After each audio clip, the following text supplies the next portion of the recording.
사실 환자분들한테 비밀이긴 한데 저희가 늘 한의사들은 한약을 많이 먹습니다. 한약이요. 한약을 많이 먹고 아까 뭐 수분열 이런 데 말씀 많이 하셨는데 저는 사실은 주사를 맞거든요. 주사요? 주사를. 오. 그게 뭐 나쁜 주사나 뭐 안 좋은 주사가 아니고 약침이라고 해가지고 네. 한약을 조금 더 이렇게 흡수를 빠르게 하는 그런 방법들이 있습니다. 그래서 이제 자거 성분이라든지 아니면 이제 공진단의 성분이 되는 사양이 들어간 그런 약침을 직접 이렇게 피하에 주사를 하면은 한약을 복용하는 것보다 조금 더 흡수가 빨라져서 몸이 좀 반짝할 수 있는 그런 효과가 있거든요. 그래서 많이 피곤하고 할 때는 저는 스스로 이렇게 약침을 시술하는 편입니다. 이렇게 운동뿐만이 아니라 우리가 또 좋아하는 게 있죠. 바로 먹는 거잖아요. 맞아요. 제철 음식 앞서서 뭐 윤홍희 원장님께서 사과를 먹는다라고 했는데 사과 말고도 또 좋은 음식 어떤 것들이 있을까요? 저는 일단 제철 음식 중에는 굴을 뽑고 굴이요? 싶습니다. 오. 굴에는 셀레늄이라는 그 성분이 있어가지고 백혈구 성분을 이렇게 늘려주는 효과가 있거든요. 그러니까 백혈구가 증가하게 되면 면역력이 상승하는 효과가 있습니다. 그리고 요새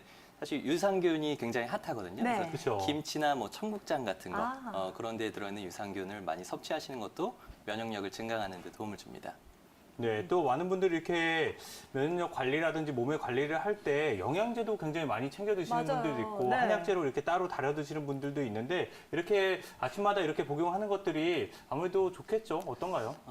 뭐 당연히 도움은 될 수도 있는데 사실 알고 보면 그것들이 다 한약인 경우들이 대부분이에요. 그래서 아. 요새 유행인 뭐 논이라는 거 뭐 많이 드시는데 그거는 네. 그렇죠. 사실 한약재 중에 이제 파극천이라는 약재를 그렇게 쓰는 경우가 있고요. 그리고 요새 또 밀크시슬이라고 해가지고 이런 식으로 많이 시중에 판매가 되고 있는데 그거는 사실 또 한약에서 사용하는 대개라는 약재입니다. 그래서 여러 가지 그 건강기능식품을 그런 식으로 단일 약재로 해서 복용하시는 것보다는 한약으로 이렇게 복합으로 다리셔가지고 복용하는 것이 보다 더 안전하고 흡수도 더 용이하다고 볼 수가 있습니다. 또 이렇게 혀의 상태로 보고 또 몸의 상태를 조금이나마 진단하는 데 도움이 된다고 저희가 네. 알고 있는데 어떻게 보면 좋을까요? 김남식 원장님. 네. 혀의 색이 꼭 붉다고 해서 꼭 좋은 것도 아니고 아. 또 뭐 하얗다고 해서 좋은 것도 아니고 다 그렇습니다. 혀의 색깔에 따라서 우리 몸의 인체의 상태를 좀 미루어 짐작을 할 수가 있는데요. 주로 아까 원장님께서 말씀하셨듯이 심장의 상태를 보는 겁니다. 그래서 혀의 색깔 지금 그림에서 보시다시피 하얀 백색으로 나타나면 몸의 그 기능이 좀 떨어진 상태. 그러니까 저희 한방에서는 허증으로 이렇게 판단을 좀 하고요. 아까 사례자분처럼 중간에 아마 이렇게 혀의 색깔이 좀 붉은색으로 나타나는 것은 몸에 열이 있다 이렇게 판단을 합니다. 그래서 열증으로 판단하는데 특히나 혀끝이 붉은색으로 더 도는 거는 심장 쪽에 열이 좀 있다고 저희가 한방에서 생각하는 심장 쪽에 열이 있다고 보고 있고요.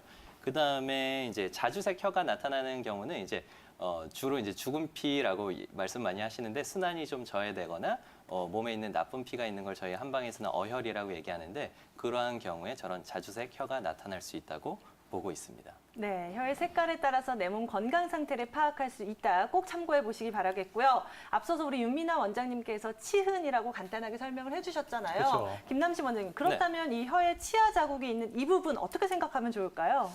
사실은 혀에 좀 약간 붓기가 생기는 거예요. 네. 그래서 이제 붓기가 생겨가지고 그 치아 자국이 나는 건데 혀가 이렇게 치아 주변에 이렇게 자리를 잡고 있다고 해서 치아 모양으로 나오는 거는 좋지 않은 그 증상이거든요. 그거는 네. 원래 혀에 있는 탄력이 좀 떨어졌다고 볼 수가 있습니다. 그래서 혀의 탄력성이 떨어지는 경우는 저희가 기운이 좀 허한 상태라고 판단을 하고요.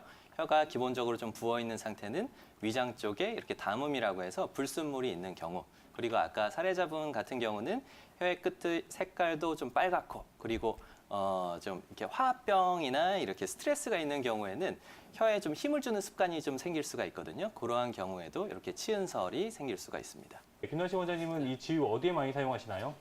주로는 이제 여성 환자분들한테 많이 사용을 하는데요. 여성 질환에 이제 특효가 있고 또 이제 출혈 반응이 나타났을 때 지유를 이제 복용하시면 더 좋은 그 효과가 나타날 수 있습니다. 그리고 이거를 약간 태워가지고 환부에 발라주면은 상처를 치료하는 그런 효과도 있습니다.